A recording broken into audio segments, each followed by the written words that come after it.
기사관리 18강, 스포츠 조직 경영자라는 제목으로 수업을 해보겠습니다. 먼저 여러분께 죄송하다는 말씀을 드리고 시작할게요. 제가 보통 화요일 수업을 월요일 저녁쯤에 올리고 금요일 수업을 목요일 저녁쯤에 올리잖아요. 근데 이제 어제는 제가 이제 녹화 작업을 하다가 하나가 이렇게 잘 안 됐어요. 그래가지고 좀 너무 정신적으로 좀 피곤하고,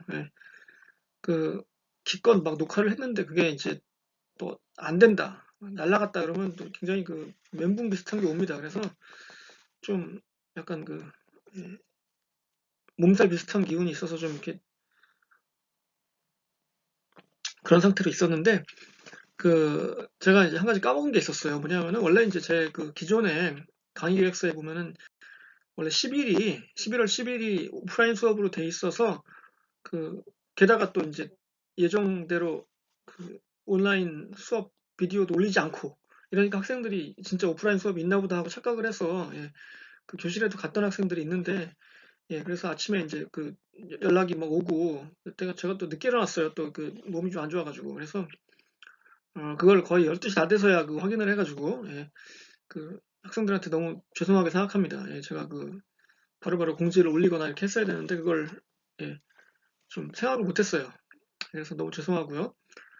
결론부터 말씀드리면 10일 날 수업은 없고요. 오프라인은 17일 날, 다음 주 17일 화요일 날 오프라인 수업을 하겠습니다. 그래서 그 점을 말씀드리고, 제가 11월, 12월 이제 앞으로 일정을 아직 올려드리지 않았는데 약간 변했습니다. 뭐 진도는 거의 똑같고요.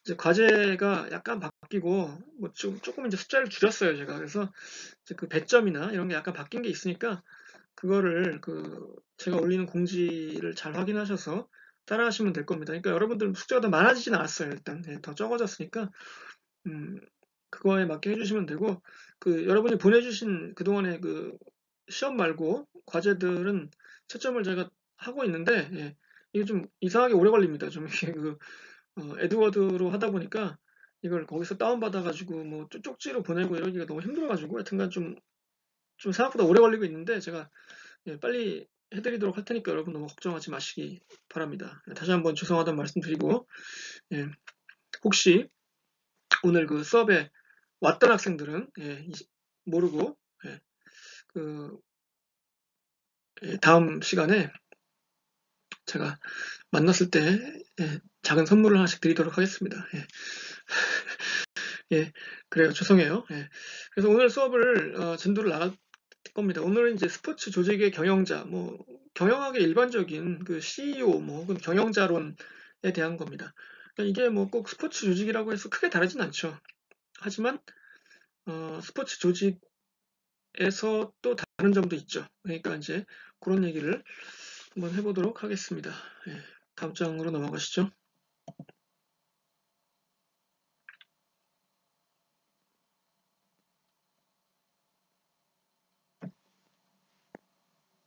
다음 장.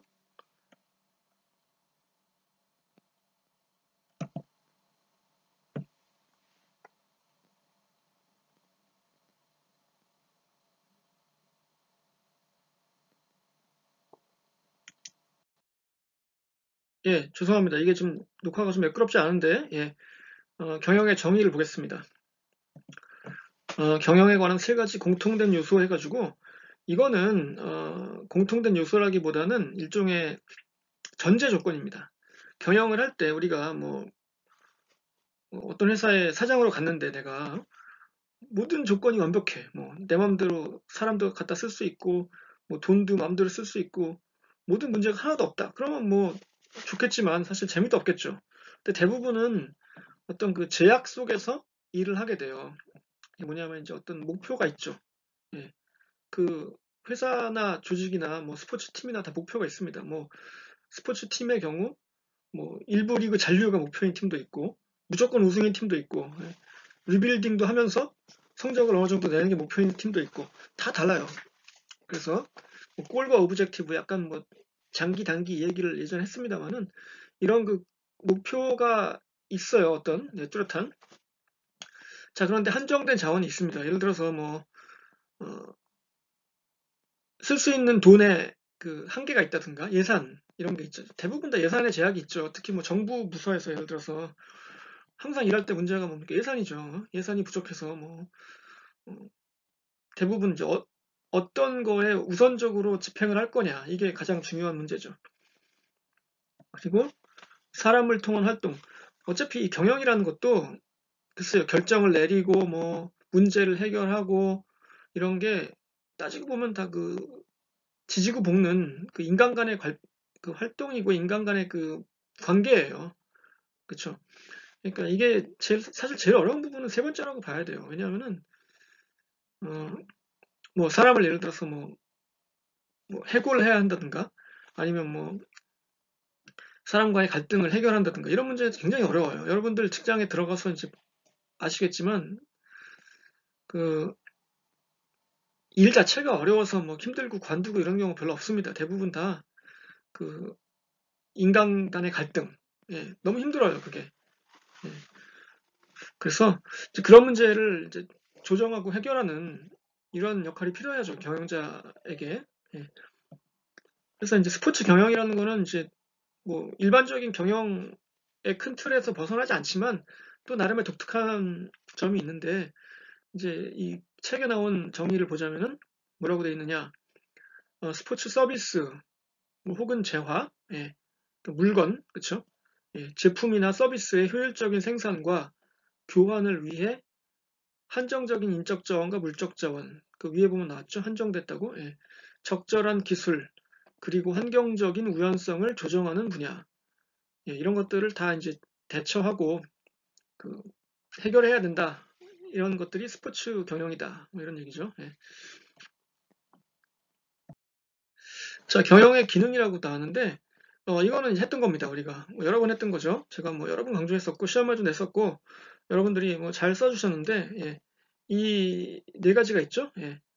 그래서 이걸 이제 플래닝, 오가나이징, 리딩, 이밸류에이팅 해서 계획, 조직, 지휘, 평가인데 이거를 이제 뭐 약자만 써서 폴이라고도 부른다고 합니다. 이게 뭐 이 폴이 사실 좀 저건 막대기 아닙니까? 막대기. 그렇죠? POLE. 예. 그 야구장에서 이제 홈런인지 아닌지 그 파울인지 홈런인지 구별하는 그 기둥이 있잖아요. 예. 그걸 이제 폴이라고 하죠. 폴. POLE. 예. 그래서 그 기둥 이 바깥쪽은 파울이고 안쪽은 홈런이고 그런데 이게 이제 그 북극 남극 할 때 그쵸 남극과 북극이 있잖아요 그 지구에 예. 남극은 사우스 폴 북극은 노스 폴이죠 그 거기다가 작대기를 하나 딱 꽂아가지고 야, 여기가 지구에서 제일 북쪽이야 제일 남쪽이야 이렇게 이제 했는데 그 투표한다 할 때 요즘에 이제 그 미국 대선 했잖아요 얼마 전에 예. 그 투표소 뭐 이걸 이제 영어로 POLL이라고 합니다 POLL 예. 폴 똑같은 폴이죠 예. 네, POLL이고 이거는 POL이고 그래서 이거는 뭐 투표 혹은 투표소 뭐 이런 뜻이 있어요. 뭐 예, 여론조사라는 뜻도 있고 폴. 예. 그런데 이게 이제 헷갈립니다. 발음이 똑같으니까 우리나라 사람만 헷갈리는 게 아니라 미국 사람들도 이걸 틀려요. 가끔씩 잘못 씁니다. 예. 근데 이제 얼마 전에 그 트럼프 대통령이 이제 곧 전 대통령이 되실 분인데 그 양반이 그 트위터를 많이 하잖아요. 근데 특히 이제 새벽에 잠 안 자고 그걸 많이 합니다. 근데 이제 이 얘기를 많이 할 거 아닙니까? 폴이 잘못됐다, 뭐 이런 얘기를 이제 하고 있는 중이라. 근데 이제 이 폴을 계속 이걸 쓴 거예요. POLE로. 예. 그래서, 사람들이 막 비웃었죠. 예. 패러디도 막 하고, 예. 그 폴은 노스폴에 있는 거냐, 사우스폴에 있는 거냐, 뭐 이러면서 그 투표소는, 하여튼, 뭐, POLE. 이렇게 쓰기도 한다. 줄여서, 어, 계획, 조직, 지휘, 평가, 뭐 한 10번도 넘게 했습니다. 예. 근데 이제 이거 말고, 이거를 좀 확장시켜서, 경영의 기능이 이것만 있는 건 아니다. 이제 이거 뭐 크게 이 네 개로 다 들어갈 수 있지만 이제 더 자세하게 나눈 게 포스트 콜브라고 해요. 이게 뭐 억지로 만들라는 말이니까 이게 말 자체가 중요한 건 아닌데 POSD, CORB 해가지고 이걸 뭐 외울 필요까지는 없을 것 같은데 제가 볼 때 하여튼간 여기 보면 이제 PO는 여기 있는 거죠. 그렇죠? 예. 있으니까 뭐 됐고 S는 뭐냐면은 스태핑 그러니까 뭐 이건 말하자면 직원 관리 같은 거죠. 그러니까 스태핑, 인사 관리 뭐 스텝 구성, D는 디렉팅. 디렉팅하고 리딩은 비슷하잖아요, 사실 거의 그렇죠. 예. 그리고 C가 뭡니까? coordinating. 그러니까 뭐 이게 뭐라고 해야 됩니까? 조화, 뭐 그렇죠. 6번 reporting. 리포팅은 뭐 보고, 버지팅은 예산 짜기, 예산 이런 얘기니까 이런 것들, 그렇죠. 이런 것들이 다 이제 경영의 기능이다. 우리가 4개만 했지만 이거를 이제 7개, 8개로 이렇게 좀 더 자세하게 볼 수도 있다 이거예요. 우리가 이제 마케팅을 할 때 그 4P 배웠잖아요. 4P. 예. 그 4P 배웠죠? 뭐, 4가지 P가 있는데, 예. 프라이스, 프로덕트, 프로모션, 뭐, 플레이스. 다 했나요? 하나 중복한 게 있나요? 이렇게 4개가 원래 4P인데, 거기다가 또 이제 뭐 7P, 뭐, 이렇게 늘어나기도 합니다. 뭐, 예. 그래서 뭐, 여러분 배우셔서 아실 텐데, 이렇게, 그, 점점 자세하게 이렇게 가는 거죠. 이렇게. 예. 근데 뭐, 사실 비슷해요. 이거나. 예. 그래서 이렇게 이제 그 경영의 기능 4가지 혹은 뭐 8가지 이렇게 했었고요. 그 다음에 경영의 기술, 어, 이제 크게 3가지로 나눕니다. 스킬, 경영의 기술 해가지고, 어, 이제 기능적 기술 혹은 전문적 기술, 예, 이게 있고, 인간적 기술, 또 개념적 기술이 있습니다. 이게 이제 뭐 어떤 게 제일 중요하고 덜 중요하냐, 이거는 사실 좀 따지기는 무의미한데, 굳이 이거를 이제 분류하자면은 기능적 기술은 어, 요거죠. 예, 여기 요거. 예. 그래서 그 아이템에 대한 전문적인 지식 같은 걸 말해요. 예. 어, 사실 아이템에 대한 전문적인 지식은 뭐 누구나 다 가지고 있어야 됩니다. 그 중간 관리자나 뭐 최고 관리자, 중간 관리자, 현장 관리자 이렇게 있으면은 다 알고 있어야죠. 아이템에 대해서 잘 모르면 힘든데 그 대신에 이제 이쪽이 더 아이템에 대한 전문성은 가장 뛰어나다고 봐야죠. 예. 이해와 숙련성, 그렇죠? 뭐 어, 야구 예를 들어서 뭐 팀이라고 하면은 이제 이게 현장의 뭐 직원들, 뭐 스태프들 혹은 뭐 코치들, 예. 여기는 이제 말하자면 뭐 감독이나 아니죠 뭐 현장 직원들, 뭐 선수들 이렇게 뭐 선수라고 볼 수 있겠죠. 선수는 관리자가 아니니까 뭐 그냥 코치라고 봅시다. 코치. 여기는 뭐 그 수석 코치 이 정도, 예. 매니저급. 예. 여기는 이제 감독이나 단장 혹은 뭐 구단의 임원들, 예. 혹은 구단주 이급이고 위에는 예. 그래서 사실 기술적인 부분을 제일 잘하는 사람들은 현장 사람들이죠. 예. 야구 선수 출신들이고 다 거의 다. 예. 또 뭐가 문제인지 제일 잘 알죠. 그래서 이제 이걸 이제 여기 요쪽에서 말하자면 이제 아래 위를 왔다 갔다 하면서 이제 조절을 해주는 예, 이런 역할을 하고 의사 전달도 하고 예. 그래서 인간적 기술은 이쪽에서 중요하다고 예. 중간자가 서로 상대를 해야 되니까 위에다 아부도 해야 되고 밑에다가 이제 설명도 해야 되고 그래서 대인관계, 상호관계 중요하고요. 의사소통, 또 동기부여 능력 다 중요합니다. 그러니까 어떻게 선수들이 열심히 뛸 수 있게 해줄 건지 동기부여를 할 건지 그리고 선수들하고 이렇게 위에서 생각하는 것과 밑에 생각하는 게 전달이 안 되면은 그게 예, 고인 조직이 되거든요. 조직이 문제가 있습니다. 근데 서로 간에 의사가 통할 수 있게 이렇게 주변에서 이걸 해줘야 되는 거죠. 의사소통. 예. 그리고 이제 맨 위에 탑 매니저급에서는 통찰력, 그쵸? 예. 전체를 바라보고 큰 그림을 그리고 예. 장기적인 비전을 제시할 수 있는 그런 능력이 필요하다. 뭐 이래서 이걸 3가지로 분류를 했습니다. 기술을. 예. 근데 이건 뭐 사실 3가지를 다 가지고 있으면 제일 좋죠. 밑에 있는 사람이라고 해서 뭐 개념적 기술이 없다. 뭐 이렇게 말할 수 없잖아요. 그쵸? 예. 근데 이제 이렇게 말하자면 이런 거예요. 그러니까 어, 구단 사람들이 볼 거 아니에요. 이렇게 서로 평가를 하지 않습니까? 이렇게 말은 안 해도 저 사람은 참 일을 잘해. 저 사람은 참 아랫사람들 의견을 잘 들어줘. 뭐 이런 평가를 하는데 예를 들어서 이제 전문적 기술을 갖고 있는 사람이에요. 말하자면 반장이나 뭐 계장이나 이런 밑에 하급 관리자인데 이 사람이 이런 개념적 기술, 인간적 기술도 갖고 있는 게 보인단 말이에요. 그러면은 아, 저 사람은 언젠가는 윗자리를 승진을 시켜야겠다 이렇게 생각을 하는 거죠, 이제. 예. 그러니까 여러분들이 뭐 글쎄요, 옛날처럼 이제 뭐 꼭 뭐 내가 뭐 이 회사에 들어가서 뭐 이사가 돼야지, 사장이 돼야지, 뭐 그럴 필요는 없지만 어쨌든 간에 어, 내가 사장이 되고 싶다, 내가 그 탑 관리자가 되고 싶다, 그러면은 내가 그 정도 능력이 있다는 거를 보여주면 돼요. 예. 그러니까 비록 내가 맡은 일은 여기 뭐 말단에 전문직 기술만 필요한 직업이지만 내가 인간적 기술도 있고 개념적 기술도 이렇게 있어라는 거를 일로서 보여주면은 아, 사람들이 인정하겠죠. 아, 저 사람은 지금은 비록 뭐 반장 개장하고 있지만 내가 보기에는 언젠가는 부장, 전무 사장까지 할 수 있을 것 같아. 뭐 이런, 예. 실제로 그 조직 내에서 승진한 사람들도 꽤 있으니까요. 그쵸? 예. 그런 케이스가 뭐 많지는 않지만 아주 많지는 않지만 그렇다고 적지도 않습니다. 예. 그런 거를 여러분들이 이제 마음속에 두고 예. 미래를 꿈꾸면서 하시면 좋겠죠? 네, 다음. 그 경영자의 역할, 뭐 계속 비슷한 얘기가 나오는데 경영자가 뭐 하는 일이 많이 있죠. 예, 여러 가지 일들이 있는데 이제 헨리 민츠버그라는 그 경영학자가 10가지로 그 분류를 했어요. 경영자의 역할은 크게 10가지로 나눌 수 있다. 10가지가 뭐냐? 예, 여기 나왔죠. 예. 뭐 꼭 이것만 역할이라고 할 수는 없죠, 사실. 예. 이것만 역할이라고 할 수는 없고, 뭐 다른 여러 가지 역할이 있습니다만은, 어,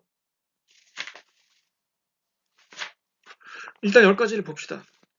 근데 이제 이 10가지를 또 3가지로 크게 분류를 했어요. 예, 첫 번째는 대인관계, 그리고 정보관리, 이게 1번이죠. 예, 1번 대인관계, 예, 2번 정보관리, 3번 의사결정 이렇게 이제 분류를 했습니다. 대인관계라는 거는 뭐, 예, 뭐 글자 그대로 사람들과의 관계, 예, 인터퍼스널 스킬이죠. 예.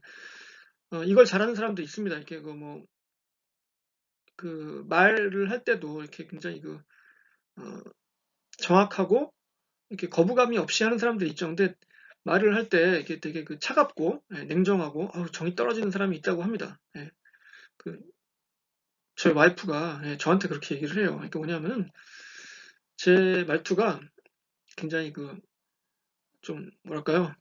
딱 부러지고 이렇게 좀 차갑고 정이 하나도 없다 이렇게 얘기를 합니다. 근데 이제 사실 사람의 말투라는 거는 고치기가 굉장히 힘들어요. 수십 년 동안 살아온 삶의 어떤 결정체이기 때문에 예, 쉽지 않습니다. 그리고 이제 또 저 와이프하고 저하고 고향이 달라서 예, 와이프는 와이프가 태어난 지역에 사투리를 좀씩 쓰거든요, 지금도. 예, 특히 열받거나 이럴 때. 예. 근데 저보고 그러는 거예요.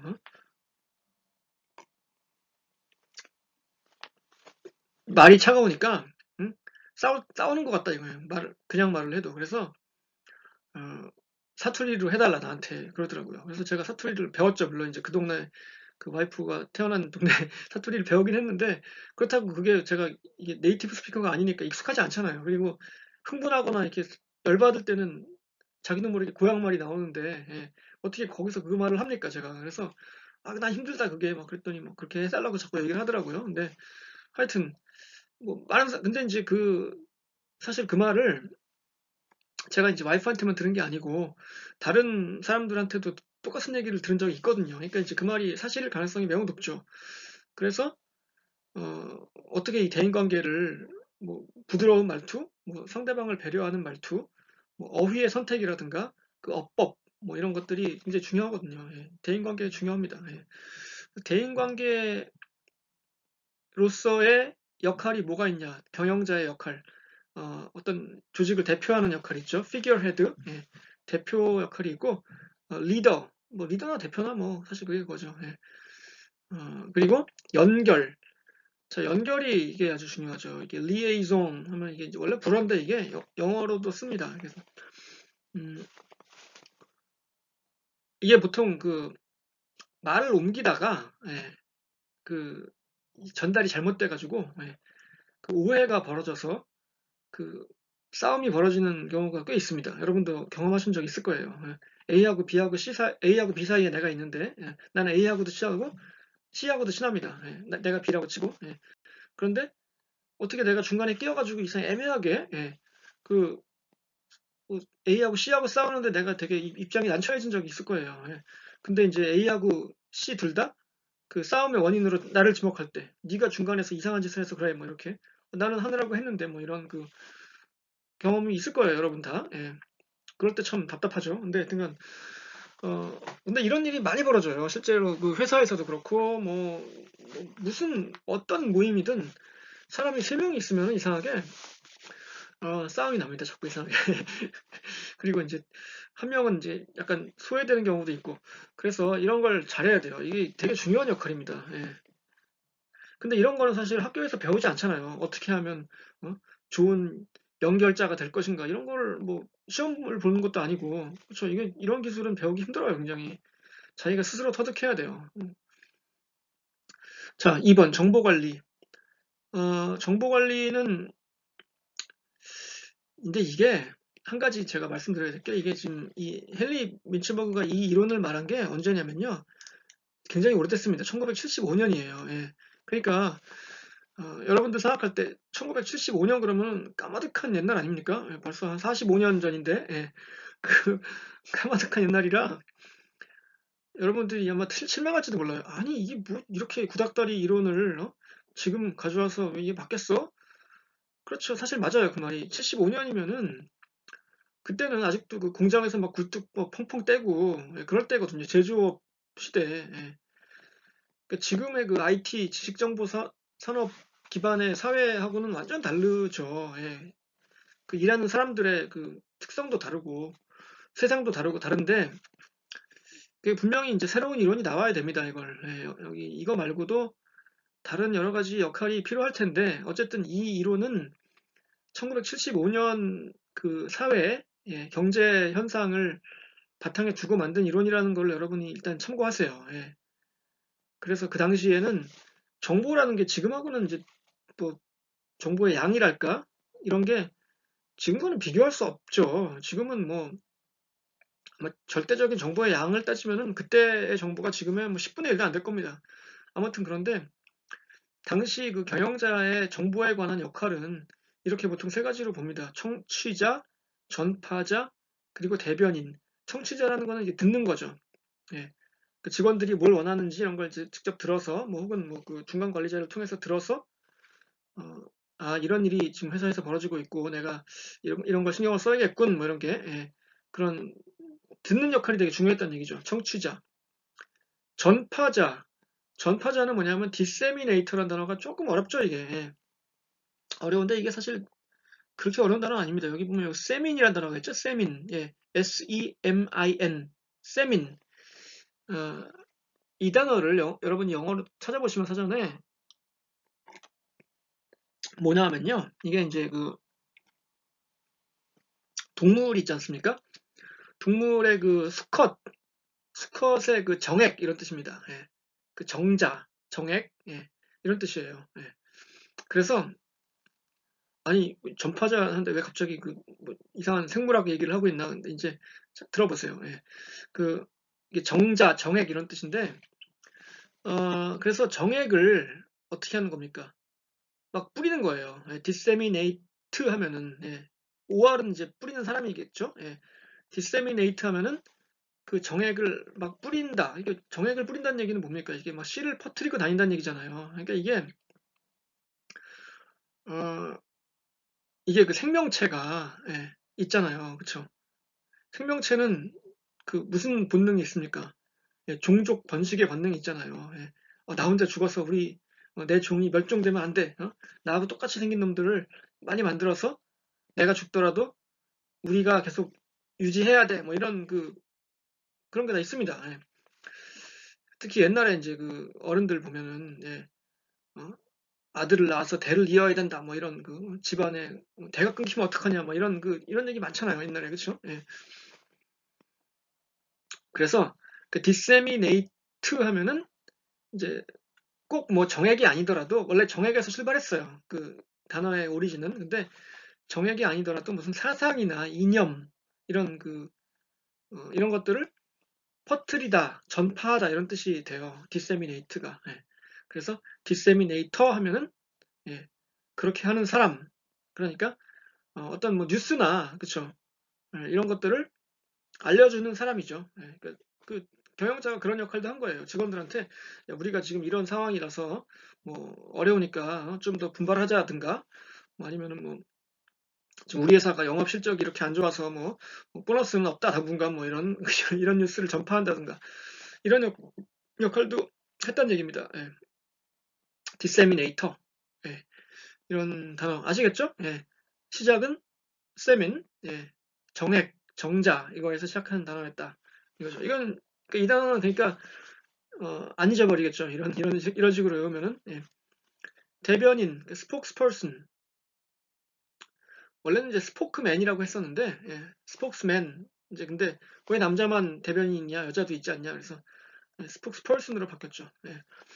음, 뭐 마찬가지 의미죠. 예. 그러니까 이거는 이제 정보에 대해서 이 청취자는 여기 청취자는 듣는 입장이고 이 두 개는 이제 그 말해주는 입장이고 그렇죠. 이런 역할을 다 해야 된다 이겁니다. 경영자가. 그리고 의사 결정, 그 뭔가를 결정하는 거죠. 예.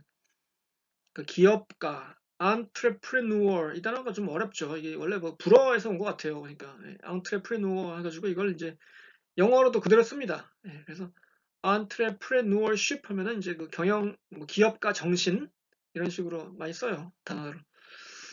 entrepreneur가 있고 문제 해결, 뭐 disturbance handler. 그러니까 어, disturb 할 때 이 turb는 turb 이건 흔들다 이런 뜻입니다. 막 뭐가 이렇게 흔들리는 거 있죠. 떨리는 거. 그 비행기 탔을 때 그 난기류 때문에 비행기가 흔들릴 때가 있잖아요. 그럴 때 방송이 나오죠. 예. We are expecting some turbulence. 뭐 이렇게 우리가 난기류를 좀 예상합니다. 이렇게 turbulence.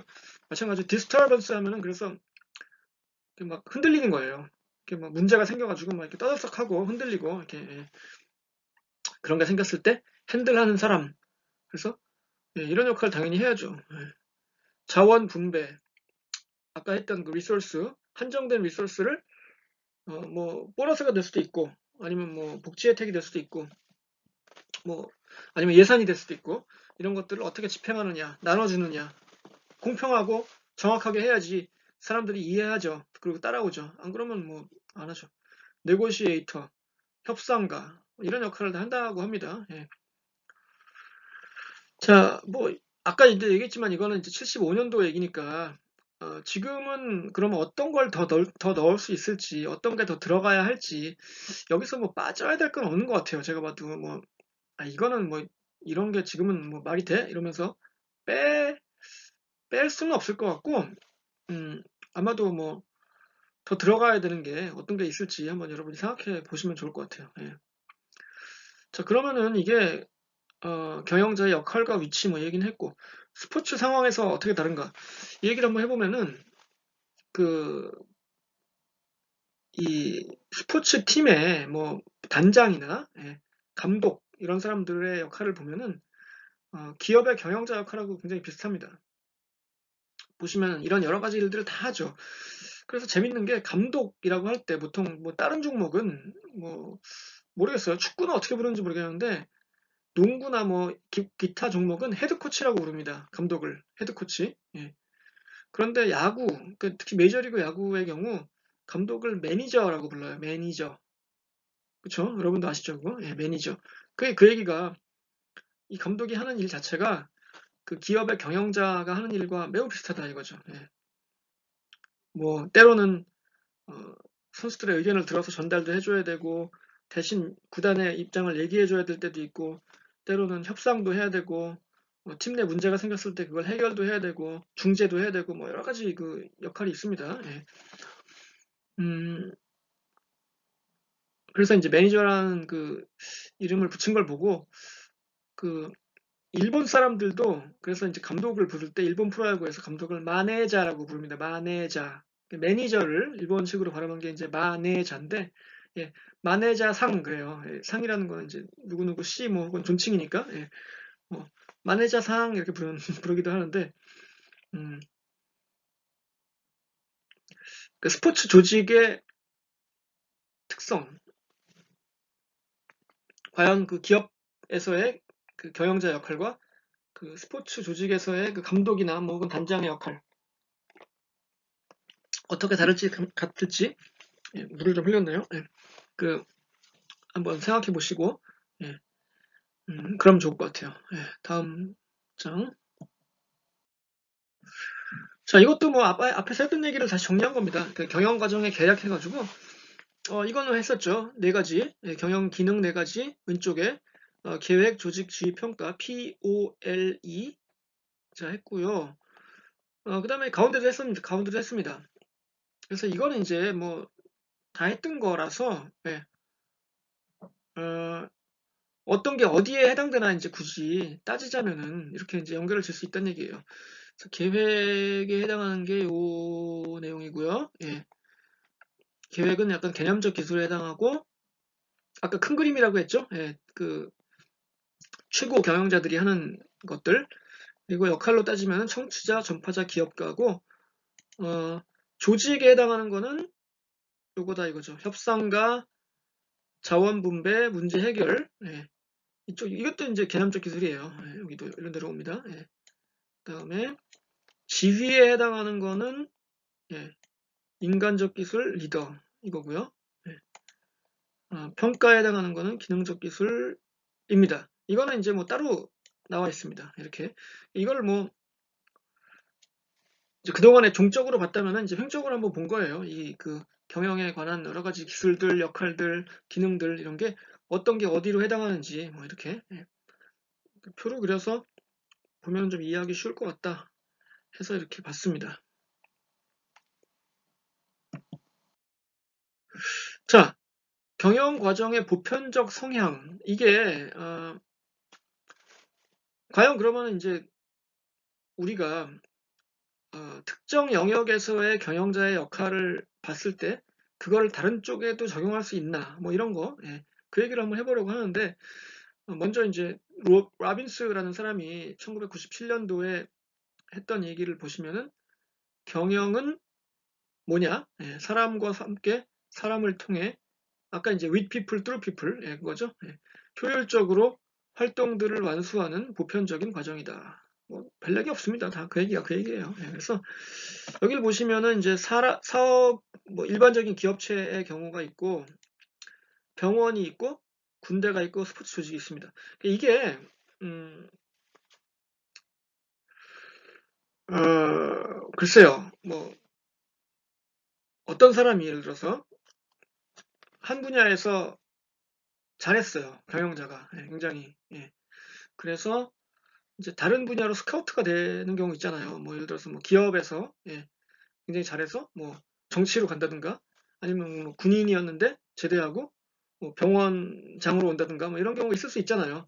이게 이제 이게 근데 이제 모르겠습니다. 저도 이게 정말 그 보편적인 성향이라고 해서 여기서 이제 책에서 교과서에 이제 나온 거를 가져왔는데, 이게 교과서에서는 뭐냐면은 이게 그 거의 모든 영역에서 뭐 사업, 병원, 군대, 스포츠 조직에서 다 이 POLE에 해당하는 내용이 다 있다는 얘기예요. 그 결론을 말하면은 다 이거예요. 체크, 체크, 체크, 체크. 이거거든요. 예. 답은 이겁니다. 다 체크해야 돼요. 12개를. 예. 16개죠. 예. 다 체크하고 다 이렇게 통한다 이건데, 예. 과연 한번 맞는지 한번 생각해 봅시다. 우리가 뭐 맞을 수도 있죠. 예. 뭐 틀렸다고 할 수는 없습니다. 어, 이제 과거에 우리나라 사회가 좀 이렇게 특히 약간 좀 다양하지 않았을 때는 이 말이 진짜 맞았어요. 그래가지고 그 ROTC 있지 않습니까? 이제 그 학군단 학생들, 예. 그 학생들이 이제 보통 그 단기나 장기로 복무를 하잖아요. 그 군대에서. 예, 뭐 한 3년, 뭐 5년 이렇게 근무하지 않습니까? 예, 졸업하고. 그리고 제대를 하면은 보통 어디로 갔습니까? 대부분 다 기업체에서 그 특히 보험회사 이런 데서 많이 들어갔어요. 예. 그게 왜 그랬냐면은 예전에 우리나라의 기업 문화라는 게 어땠어요? 거의 군대식이었죠. 예. 까라면 까고, 예. 우리나라 기업 문화가 그래서 지금도 근태가 굉장히 중요하거든요. 근태? 근태란 말이 뭔지 아십니까, 여러분? 근태? 예. 근태라는 게 정확하게 출근 시간, 퇴근 시간 지키고, 예. 업무 시간에 땡땡이 안 치고, 이런 거를 근태라고 그래요. 예. 그래서 아마 근태라는 게 제가 한자로는 정확하게 모르겠는데 아마 부지런할 근자에다가 모양 태자일 겁니다. 그래서 이 부지런하게 열심히 일하고 있나 보자 이 얘기예요. 그래서 아침에 출퇴근 시간 체크하고 이게 사실 근태거든요. 어, 그게 어디서 군대에서 나온 거잖아요. 군대 문화에서는 정확하게 D-Day, H-Hour 이게 중요하잖아요. 정확해야 되고 예, 한치의 오차가 있으면 안 되잖아요. 그래서 어, 뭐 사실 근태가 중요하긴 해요. 왜냐면 어떤 성실함을 보여주는 사례니까. 그런데 근데 이제 요즘 보면 어때요? 요즘 코로나 시대에 재택근무 하면서 뭐 근태라는 게 의미가 없어졌잖아요. 그쵸? 자기 할 일만 하면 되잖아요. 예. 어, 그러니까 뭐 복장 이런 거, 예. 넥타이가 왜 이래? 뭐 색깔이 뭐 이러면서 이제 저는 제가 직장 생활할 때는 그런 걸로 혼나고 그랬거든요. 예. 복장이 야 너무 튀는 거 아니야? 뭐 이러면서 이제 직장인이 너무 근데 요즘에는 뭐 반바지 입고 다니는 직장도 있고 예. 뭐 IT 기업 이런 데는 예. 창의성이 중요한데 예. 진짜 똑같은 하얀색 와이셔츠에 빨간색 넥타이 메고 검은색 정장 입고 다닐 필요 없잖아요. 그러니까 이게 과거에 와는 달라졌다고 봐야 됩니다. 이게 예를 들어서 제가 생각할 때 그래요. 그래서 음, 또 그게 또 조직마다 약간씩 특성의 차이가 있습니다. 그런 문화의 차이도 있고 특성의 차이가 뭐냐면 예를 들어서 뭐 어, 대학교의 리더, 뭐 총장이다 이런 경우가 있거든요. 대학교의 총장으로 와서 그 대학교의 구성원들을 이렇게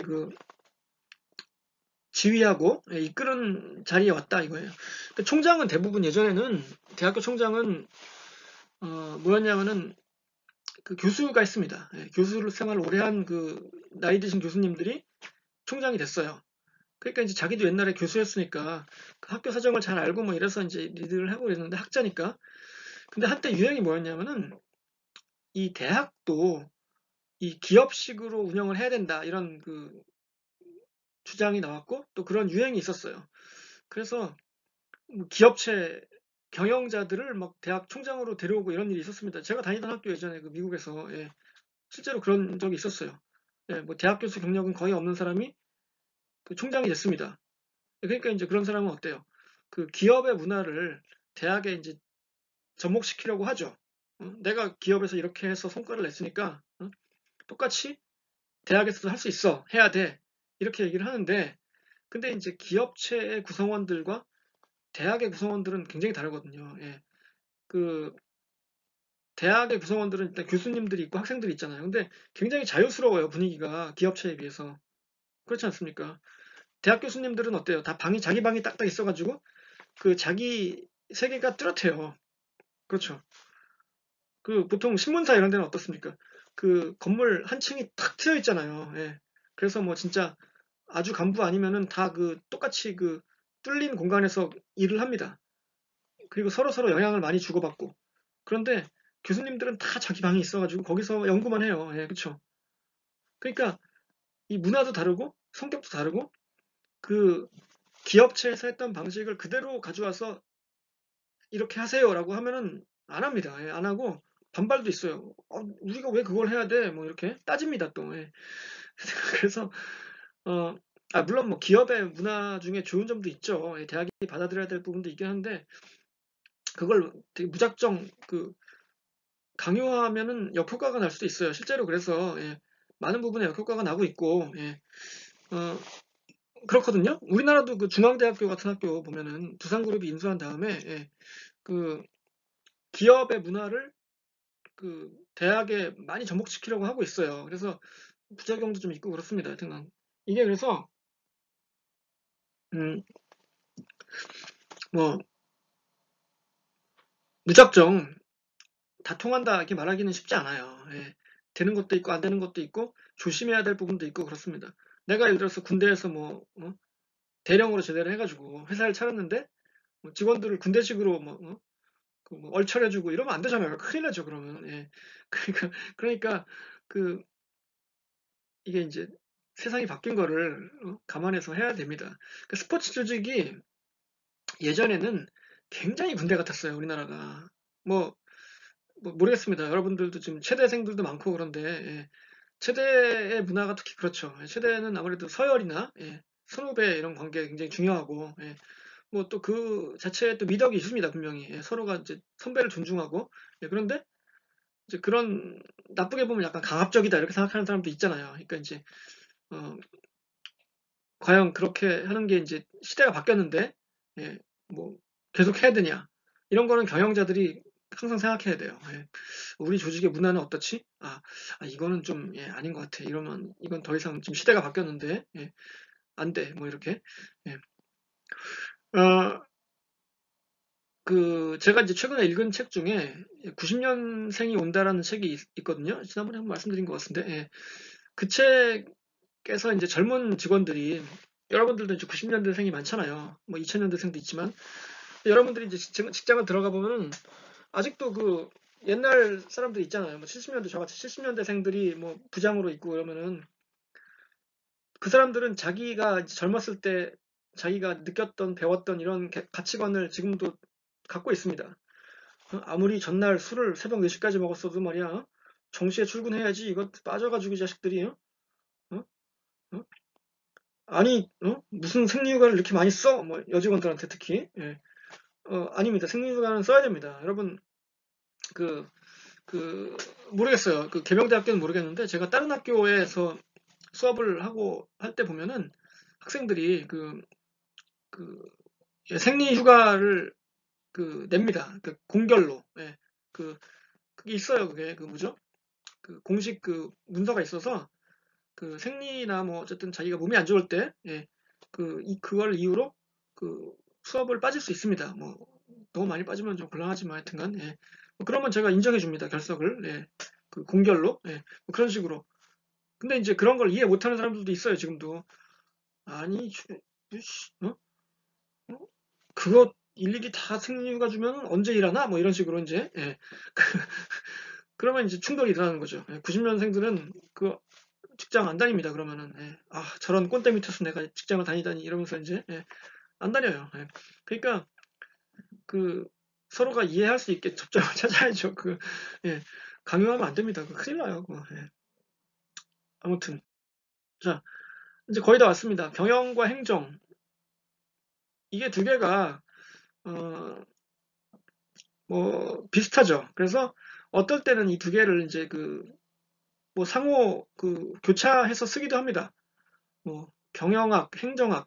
근데 경영학과 행정학은 좀 다르죠. 경영학과도 있고 행정학과도 있는데, 경영학과는 약간 경제 쪽에 해당한다고 생각하고 보통, 예, 행정학과는 정치나 이쪽, 예, 이쪽에 더 해당한다고 생각하는데, 뭐 일반적으로 이렇게